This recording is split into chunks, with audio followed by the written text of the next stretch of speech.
everyone. Okay, let's start. Thank you for attending this session. We will have 4 papers, 4 presentations. Thank you. In this beginning of the afternoon, we'll be in Argentina with Georgina Gómez, then in Poland with Gregor Sobieski, then Switzerland with James Stodder, and then in Kenya with Tristan Dissot and Will Roddick, who could not attend this conference, unfortunately.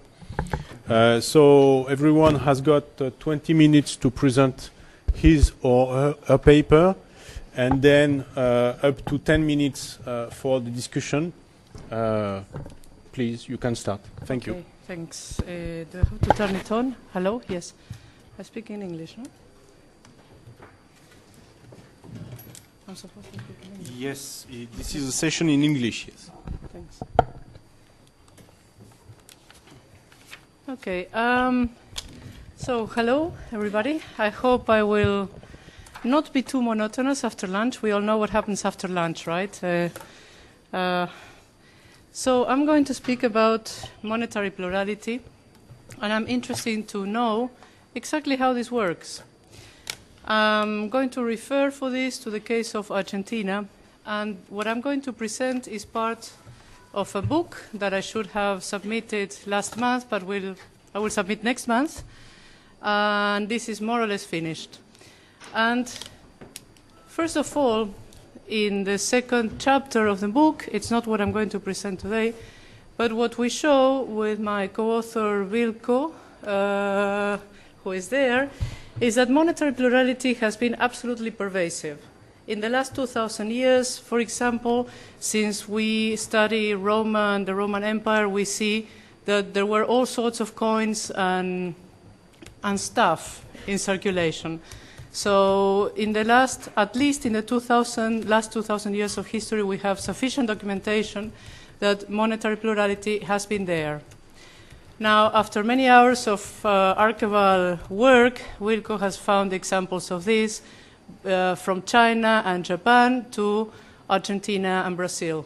So this is absolutely pervasive. So this is the first thing that I was very, not surprised, but I said, well, if we are finding all the time a specific phenomenon, then why do we think that this should disappear? If we look at any mainstream economics book, it will say that monetary plurality eventually will disappear. Well, far from it. So if it has not disappeared, and it's everywhere, every corner of the globe, every turnaround of history, we need to ask ourselves exactly how does this work? So once we take off the table that it's one country, one money, or one currency, we can move on and start asking another type of questions. Why does, I don't know, for the ones that say, why does mainstream economics say this? Well, the idea is monetary plurality costs. It costs in terms of transaction costs, in terms of having to exchange between one currency and the other. There are these money changers who will charge a fee, so we lose a bit of money every time we want to pass from one currency to the other. There are limitations in what we can buy with one currency or the other. There are information problems, etc., etc. This is what, again, Menger, to quote just just one person, would say, eventually this will stop. Reality proves wrong, proves otherwise. So, like I'm saying, I want to know exactly how this works. Now, previous literature, what do we find? Surprisingly, this question, very simple, hasn't been answered. Stephanie Bell, for example, says, well, when we have monetary plurality, the first thing that we will find is that the different currencies establish hierarchies. So there will be one super currency that is superior to all the others. And we have some sort of pyramid. This is what Bell says. We have the gentleman sitting to my left who has said, who has finally published a paper last year in the Cambridge Journal of Economics, suggesting the need to unpack the complementarity between currencies. And Jerome says, well, currencies can be autonomous, substitutes, simultaneous, supplementary. I will explain this in a minute. And this is the other point. We are facing currencies that are there. It still hasn't answered the question, how does it work? Then we have from the other corner of the planet, Kuroda in Japan saying, the majority of human beings throughout most of history dealt with concurrent currencies in a complementary relation.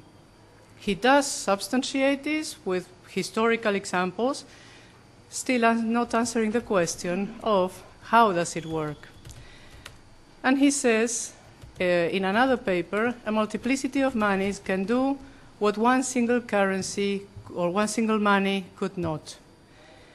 And I read all of these, and I'm still asking myself, where are the agents here?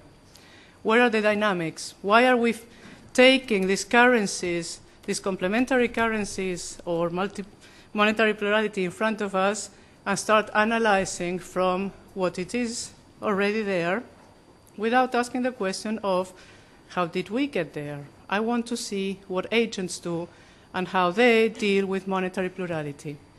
And that's what this paper is about. Yes. So my question is, in what ways do agents combine currencies for accountancy, exchange, payments, and savings? I have a couple of sub-questions. Well, never mind. What is the conceptual battery that I'm using? First of all, I start with Schumpeter. I used the 2006 version of the 1954 book, in which he says money is an endogenous flow of circulating debts relation. Why is this important? Because if money is this flow of endogenous debt relation, we know that before we have this monetary circuit, we have agents actually circulating debt. And they establish relations, which takes me to my old friend Polanyi, who reminds us that the economy is an instituted process. This is the title of the paper I guess we've all read. But what is important is that he focused, or it allows us to focus on agents that are doing economic activities along stable and structured relations. And these structured relations are links between currencies, agents, and the usage of money. So now we have an intermediate concept called currency circuits. This intermediate concept or compact is, or construction, is actually this stable relationship between these three elements, currency, agents, uses of money. They are stable because they are institutionalized. They are separate one from the other. At the same time, they exist concurrently in the same time and space. And they are used for specific exchanges. This is the whole point of the concept. For simplifications, while I said I'm focusing on the uses of money, I started saying or thinking I'm going to use the 4 known functions of money as uses. During the course of the study of my research, this has proven to be a limitation. But you will see how. So I'm accepting or grouping all the purposes or uses of money into 4 functions that we all know: unit of account, means of payment, medium of exchange, reserve of value. Oh, don't worry, more than 10 Never minutes. mind, okay. So now I go back to reinterpreting Jerome's paper of last year, and I'm saying, well, we are going to apply this abstraction of currency circuits in the following way. We know 2 different currency circuits can be autonomous, that is, it's used by agent A for X purpose, and then there is another one used by agent B for Y purpose. Please note that I'm looking at agents and purposes here. They can also be substitutes, so it's used by agent A for X purpose, and at the same time it's used by another agent for the same purpose, or simultaneous, that is, they can be combined in terms of agents and purposes. And finally, they can be supplementary. They can be used by the same agent for different uses, and they only overlap a little bit. So what am I going to do now with all this? Well, like I said, I'm going to look at the agents. I'm going to look at these instituted, stable currency circuits. I'm going to accept for the time being that money has these 4 functions, and people will use it for only these 4 functions. And I'm going to look at the different combinations and dynamics. I'm going to use the case of Argentina between 1998 and 2006 to explore this question. And the reason for choosing Argentina is because during this period, Argentina had 5 types of currency circuits. Believe it or not, it's quite a special country in terms of monetary history because, first of all, it was bimonetary. So dollars and pesos could be used more or less in the same way.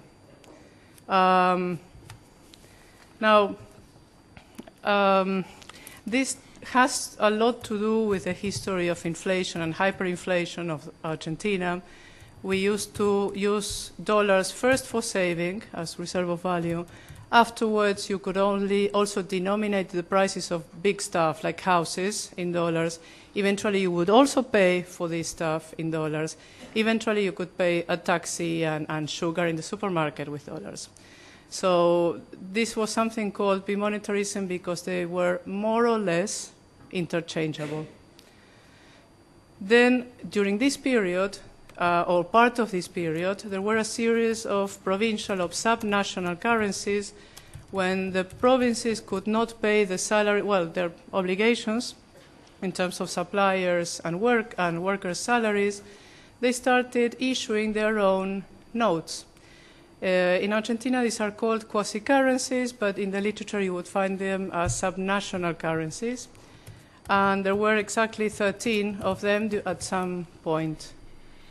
Finally, well, not finally, the other big group are the social or community currencies issued by civil society organizations.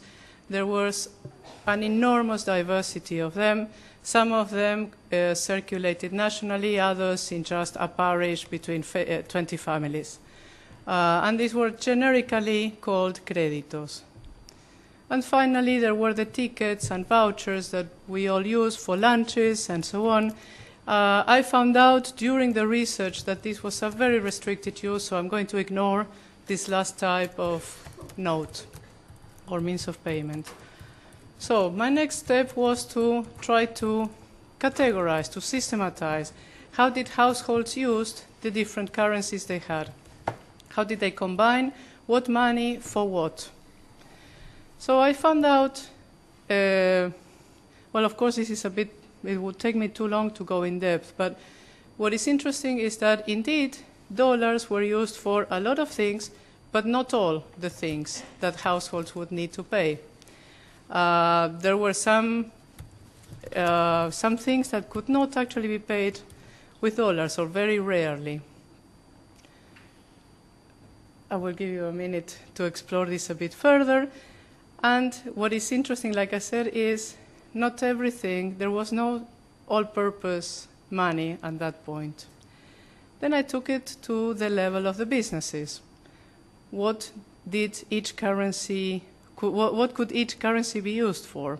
How did people combine when they wanted to save, pay taxes and rent and so on? And again, we find that while currencies kept on circulating, they were all of sufficient scale to be able to keep on circulating all the time. Everybody could receive and give them. But once again, we do not find that any type of currency could do everything. So let's try to now systematize the data. So which money for what? Well, households and shops managed to participate in multiple currency circuits. And this is the first thing. While literature says if you have monetary plurality, you would have to step from one currency to the other, and you lose money, you lose value when you change from one currency to the other, what I found is that households as well as small businesses were perfectly capable of dealing with more than one currency at home. So you would have in your wallet different types of notes, and you would know which note you could use for what purpose. Second point is that the combinations of what currency you used for what were not defined by a strict hierarchy, saying, oh, I have dollars, I pay the big stuff, and I have creditos, I pay the small stuff. There was not such a strict relationship, because what you used had a lot to do with availability, the access to each type of currency or money. The social stratification and gender, it had a lot to do with agents, because which currency you could access had a lot to do with who you were. If you were unemployed and poor, you would have access to some currencies but not others. It also had to do with perceptions of reliability and acceptability, and with temporality. What is the time frame in which I want to spend each one of these currencies? And this is the point in which I found that the four functions of money are not the same as the purposes for which people use money. And it proved a straitjacket. I will come back to this point soon. And like I said, they are time and space specific. So now I will try to step a little bit further into theory and try to identify these circuits by usage. First point, like I said before, we did not find that any of these currencies performed everything. There was no super currency. This didn't exist. Some currencies had usages, and this is why I said the four functions of money proved a straitjacket at some point, because we found, for example, and this was very common, that women had access to the creditos, to the social currency, and this was great for them to keep it away from their husbands. The husbands would, if they saw pesos, they would take them away and use them right away for the big things. Whereas the creditos, they saw it as toy money. But for women, this toy money allowed them to feed the children. So we see that, for example, in terms of gender, the functions of money, these famous four functions of money, don't say anything about this is the currency in which you save when you want to hide away value from your husband. So I had to allow reality, thanks, I'm finishing. I had to allow reality to modify the point that I said in the very beginning. It's not the same to speak about the four functions of money as the usages and purposes that people give to money. Why I speak of social stratification? Because once again, which type of currency you could access and which type of currency circuit you would participate in depended a lot on basically your social strata, your class. Obviously, if you were unemployed, you do not have a wage. So how could you access national money? And this proved something very difficult. It's not the currency itself, it's the type of agents and the social stratification of the agents that determines this hierarchy, between monies. And I finish with this one. So how does monetary plurality work? First of all, because there is a very strict and clear institutionalization that links these trios, between currency, agent, and purpose of usage. Secondly, it does not require the money changers, and this is something very important. When the circuits are of sufficient scale, we do not need to accept the fact that money changers are necessary. People can deal with different complementary currencies, and I think that's also important for people that are thinking of establishing complementary currency systems in their neighborhood. This takes me to the previous point about hierarchies. It's not the currencies or the types of money that establish this hierarchy, it's the social stratification of the agents that use them.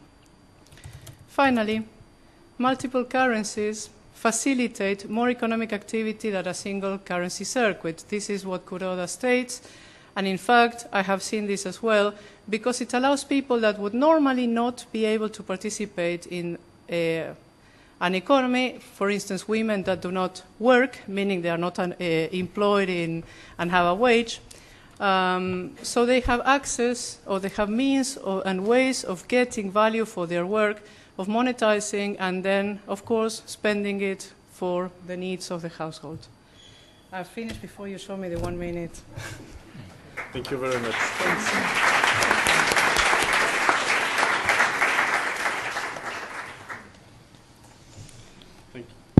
Thank you very much. So we have some time for questions. I spoke very fast. Could you give us a few observations? Could you give us some observations about what happened to the balance between these different currencies when the national currency effectively blew up and collapsed? Okay, you realize that's not the topic of the paper, but yes, I could anyway.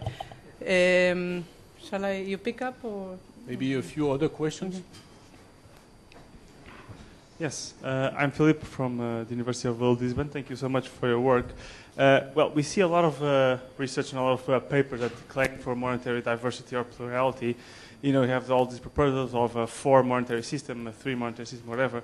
But actually nobody says exactly how can we come to some level, say, okay, it's a 3 system, it's a 4 system, it's a 5 money. Like, what's the appropriate level of monetary plurality? I'm just wondering if your research tells you something about that. And also, what's the appropriate scale to that each currency fits that optimal function? So when you are trying to combine function with scale, and say that there's a space for each currency, and how to actually measure and see, and how can, for each scale and each purpose, the appropriate design to serve that function. So maybe, yeah, you get. Thank you. Yes. Another question? The challenge is to answer in 1 minute. Thank you for your presentation. What you presented us reminds me very much in the Middle Ages. It was said that this system of different areas and complementary and currencies was established, and that was a time of wealth and well-being. So it is interesting that we had it also in Argentine. And do you have an idea, or did you find out why it disappeared? Wait. Why it disappeared? Okay. Just introducing another question. Do you think that transaction costs are useless for assessing monetary plurality? And 2 other questions, very short. I had 2 persons. No? Thanks. I am from Argentina. I didn't study this. I'm here. Oh, okay. I didn't study this subject, but I was living at the time. And I didn't observe that differential access to different types of money by sex, as you said. So I guess it must have been present in some special group or class or something like that. I would like you to specify that. Yeah. And the last question for the moment. Thanks for that question. I've been insisting since yesterday we should look at gender, so thanks. Mary from Let's Think UK. We've looked at similar issues in the Let's community. There have been some attempts to have regional currencies, like the Celt in the southwest, but it had a very mixed response. Some people just preferred to tell members to join this and this and this group. What we posed as a useful thing to help in case people move around or want to change currencies is to have actually to have an hour bank. So it's a hub because some Let's groups fix their rate. Some go by the same level of sterling. Some fix a standard rate per hour, like the ideals in Bristol. They say it's 5 per hour. So if you translate everything to the hour, then that works. So we're very interested in this question. And I'd just like to say, of course, the powers that be just want everybody in the one currency, then they can make loads of money. So we leave Georgina answer, and maybe if we have some time more, we will take other questions. Okay. Let me answer more or less in order. The demise of this monetary plurality. Well, the first thing is that these were associated with a very deep crisis. During 1998 to 2001, with this economic crisis, Argentina lost 25% of its GDP. It's the largest fall in GDP of any country outside of war in the entire century. So just to give you an idea of how big this crisis was. And there is some evidence, not very well documented, but there is some evidence that this monetary plurality actually allowed people to survive, to go by, etc. throughout this crisis. But to answer your question, first of all, there is a strong association between monetary plurality and this critical period of economic demise. So they are not necessarily popular or well-liked. So this is the first point. If you try to research them now, the testimonies of people are biased by this memory of a very critical period in their lives. I was paid with these provincial currencies. I mean, this is not something, you didn't need to be an extraordinary or special person. Everybody would have used them. Every Argentine during this period had various currencies in their pockets. For the provincial monies, at some point, I think it was the World Bank or the IMF or a combination of both of these ones, I'm not sure which was the culprit, they did not like them too much. So they actually funded the withdrawal of these provincial or subnational currencies. For the case of the créditos, they died out very fast in the beginning and very slowly afterwards. However, they still exist. In 2013, I still collected data when everybody said they didn't exist anymore, but they died out very, gradually, or they became much smaller. There was tremendous forgery.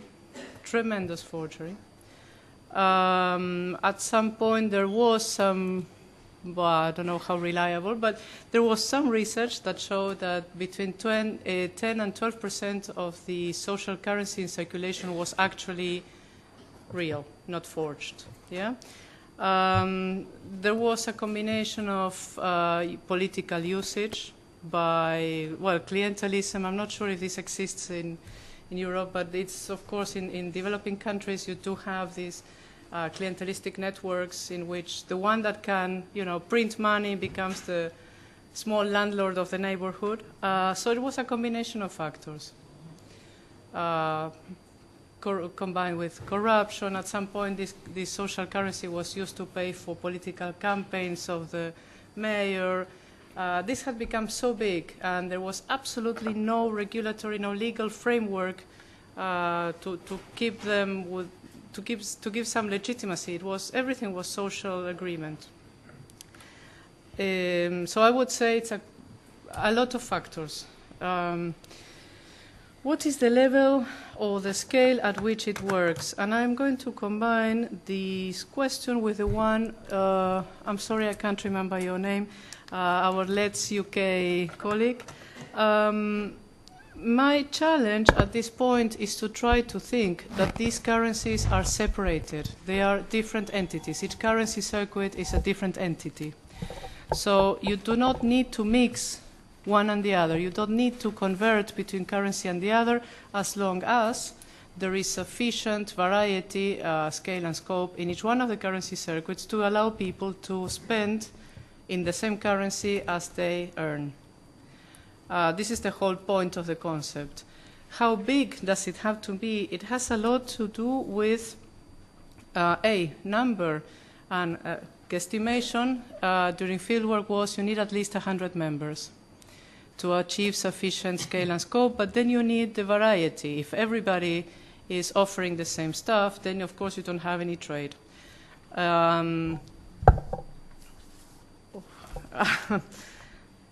Guesstimation is, like I said, do you have a circuit?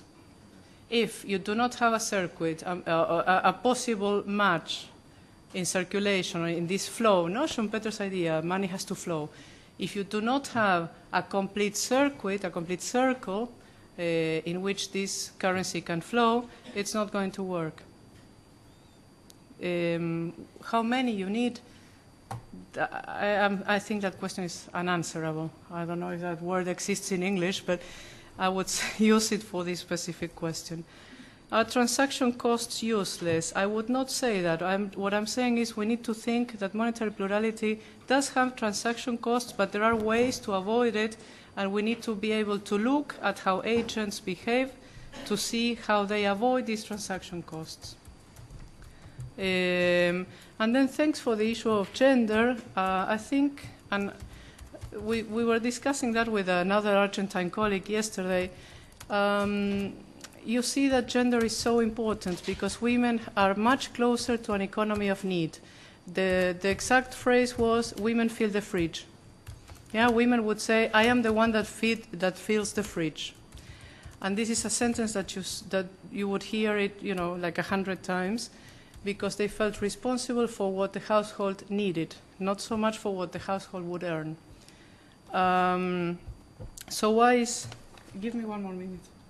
Just one. Can you give me one more minute, the one that comes after me? So usually in the trueque, in the redes, in créditos, you would find about 70-80% of the members were women. And then you have to start thinking, why are there so many women here? And you also saw some sort of evolution. In the beginning, it was the husband unemployed at home. The women would start going with this toy paper currency. The husband would look at her like, oh, how useless. But then he would eat. The fridge was full. The second phase was something like the husband would go and stay outside. He would carry the bags, but stay outside. In the third stage, he would go in because there were so many people, there were hundreds of people, so the husband would dare go in and show his face among all these women. I'm obviously a bit sarcastic about this, but you saw that the story would go more or less like that. And then in the end, you saw a mixture. And when the trueque fell, the women stayed because there was a lot of, the social values and the identity, et cetera, that the currency gave, the social aspects as well. Yeah. So thanks for the minute, whoever donated it. Thanks very much.